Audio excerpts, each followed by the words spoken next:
আসসালামু আলাইকুম এভরিওয়ান, তোমরা সবাই কেমন আছো? আমি আলহামদুলিল্লাহ ভালো আছি। তোমাদের জন্য আজকে আরেকটি ভিডিও নিয়ে আমি চলে এসেছি। যারা আমার আগের ভিডিওটি দেখেছো তারা জেনে থাকবে যে আমি এক দোকান থেকে গ্রিল আর নান রুটি অর্ডার করে ভীষণ হতাশ হয়েছিলাম। আমার খাওয়া সব থেকে জঘন্যতম ছিল ওই দোকানেরটা। গ্রিল আর নান রুটি আমার খুবই পছন্দের একটা খাবার, আমি কিছুদিন পর পরই এই খাবারটা খাই। তো ওই দিন যেহেতু মন ভরে খেতে পারিনি, এজন্য আজকে আমি আর কোনো রিস্ক নেইনি। আমি সবসময় যে দোকান থেকে খাই আজকে ওই দোকান থেকে অর্ডার করে দিয়েছিলাম।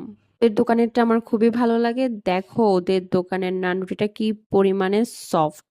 আর গ্রিল খাওয়ার ক্ষেত্রে আমি সবসময় পার্সোনালি পছন্দ করি সেটা হচ্ছে ব্রেস্ট পিস। আমার লেগ পিস গ্রিলের ক্ষেত্রে খেয়ে পোষায় না। দোকানের গ্রিল আর নান রুটির সাথে সাথে ওদের সস আর হচ্ছে সালাদটাও খুবই মজা। ওই দিন শান্তি করে খেতে পারিনি তো কি হয়েছে, আলহামদুলিল্লাহ আজকে একদম মন ভরে খেয়েছিলাম। আর এই খাবারটা আমি ইফতারে খাইনি, ইফতার করার পরে খেয়েছিলাম। আলহামদুলিল্লাহ খুবই ভালো লেগেছে। তো এই ছিল ভিডিও। আল্লাহ হাফেজ।